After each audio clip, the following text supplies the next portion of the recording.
Hi guys, welcome back to the channel. My name is Dave, and this is a big week for me because this is the week the EPL, the English Premier League, kicks off. I'm a big soccer fan, so I love this kind of stuff. So I was just watching some highlights, and this one made me laugh because you're trying not to score on your own goal. That's called an own goal. It's a bad thing. So here's my highlight. This is my call of the day. He's put the ball in his own net. There's Salisu. He probably should have cleared it. He probably should have cleared it. He probably should have cleared it. Definitely a great observation by the announcer. I just hope one of his teammates is there to kind of back up what the announcer had to say and let him know, hey, next time, just kick it out. Keep it simple. Simple fundamentals.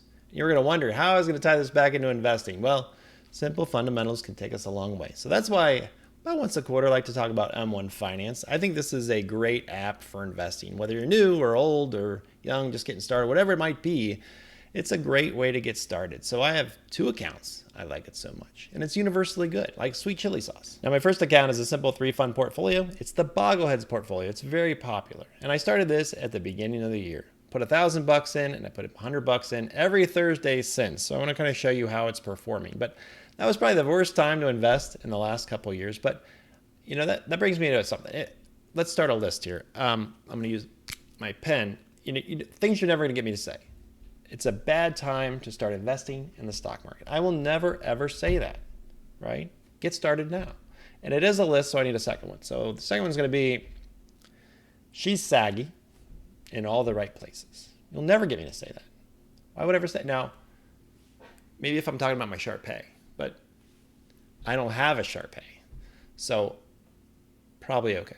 Bottom line is, if you haven't got started yet, now is a great time to get started investing. Go for it. M1's a great way to go. I also use Fidelity and E-Trade. I just find M1 a super easy platform to get started with that teaches great fundamentals.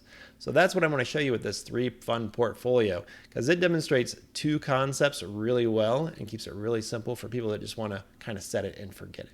So we'll talk through that. On my second account, it's a little more complicated. I started about 2 years ago. It's kind of my playground for investing.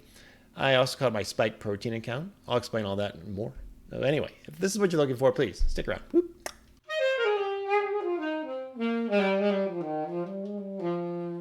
So first, let's start talking about this 3-fund portfolio, this Bogleheads portfolio, and I called it Simple Millions. So this is the one I started at the beginning of the year. Put $100 in every single Thursday.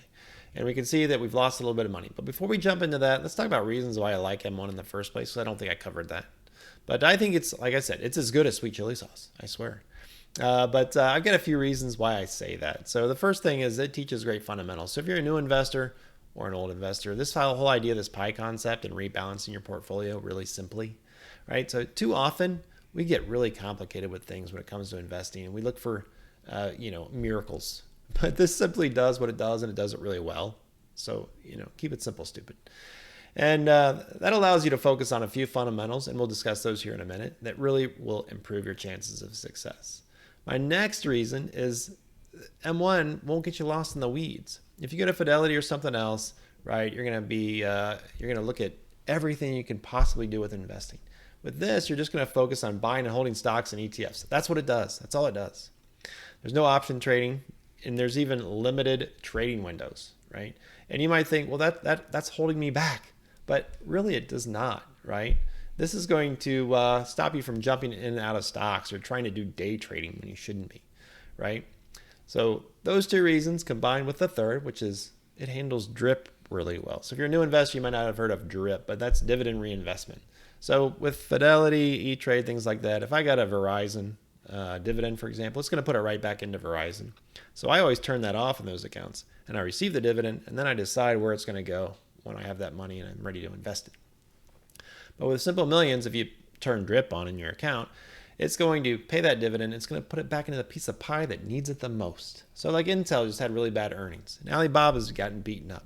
Those might be ones that are down right now, and that's kind of where you want to invest. That's a good fundamental to learn, right? You buy when everybody else is running for the border. So I like that as well. And the final thing is investing should be fun, and I think this kind of makes it fun. Easy to use, very simple. And even when you get dividends and things like that, it sends you text messages and things like that I think help you stay motivated, wanting to invest more and more. So Simple Millions here is a 3-fund Boglehead portfolio. And this is based off of Mr. John Bogle, who founded the Vanguard Group way back in the day. And he's credited with creating the first index fund. He's kind of got a cult following at this point, and deservedly so. But the idea here is this is a proof of concept that this simple setup can work based on two simple ideas. And if you master these two, well, you're going to be off to the races. You're going to do quite well. One is diversification. The second one is dollar cost averaging. If you do those two things, you're going to have success investing. That's how simple it is, honestly. Now, all I've gotten here are three funds: VTI, VXUS, and BND.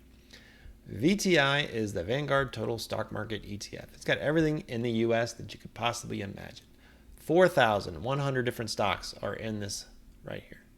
And right below it is VXUS. Again, Vanguard, X, US, everything outside of the US, right? Vanguard Total International Stock ETF.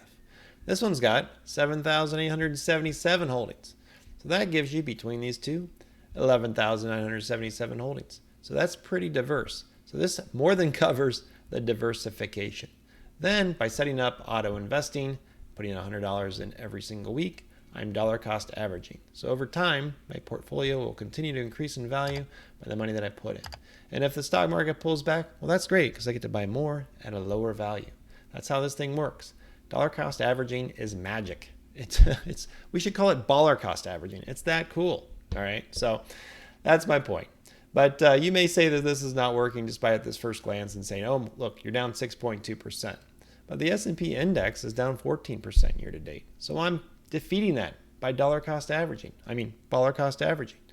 And it's working out, I think, pretty well because think about it. If we're down 14% in the S&P and we're only down 6.2%, despite the fact that actually international has been really getting beat up, and the bond market hasn't even done well. That's what the one that's intended to be kind of floating up there for us. Well, then VTI, this dollar cost averaging, this diversification, it is working in a sense.